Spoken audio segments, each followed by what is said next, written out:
You thought I wasn't gonna be nice? I'm a girl's girl. And for anyone who isn't caught up, this'll all make sense.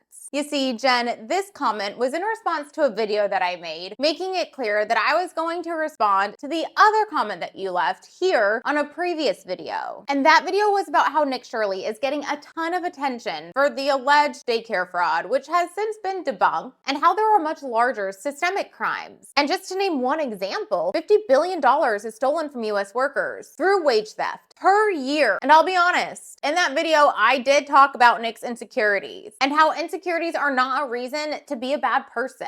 And his looks were part of that conversation. But the entire point of the video was about wage theft. Jen, I know that you were just being sweet to me by your comment, but I do think that some people could read that as you being dismissive of wage theft. Because if that's the case, my HR brain starts immediately wondering, what questions aren't being asked behind the scenes? Like, is your husband's company, Roof by Tip Top, fully compliant? What about his other company, Proactive Public Adjusting? I'm assuming that your husband's two companies aren't involved in the same projects, because wouldn't that be a clear conflict of interest? And I think it would break the law, right? And even if you keep projects separated, or even if he isn't adjusting claims anymore, do you think simply having that background and industry knowledge of insurance adjustment and then working in roofing can raise legitimate red flags? Why are there so many awards on your company website? Yet I can only verify one of them. Don't you need a high volume of sales and completed projects to earn these awards? Yet the only employees that I can find online for your husband's roofing company is you, him, and two others. One of them is a guy who leads a sales team, but I can't find anyone who's on that sales team. And the other one is a COO. And she switched from being a sales manager at a winery to a COO in a highly regulated industry. That's incredible. Props to you for giving people opportunities. Also, does she know that HOAs and condos are usually prime targets for fraud and deceptive practices? There's more money there and usually less scrutiny. I just want to make sure that she's aware of this because it seems like she's heavily involved in a lot of HOAs and condos and the organizations that support them. And to be clear, I am not saying that anything's wrong at all. I'm just asking questions that everyone should be asking. But Jen, thank you for the advice. I took it seriously. I do feel bad that I needed to make a video about wage theft. Such a big crime that should have never happened in the first place. That's only getting worse. I hope that I find what I'm looking for too. If you really want to help me find it, Jen, maybe you could share this to raise awareness because all I want is accountability. Anyways, I hope this helps.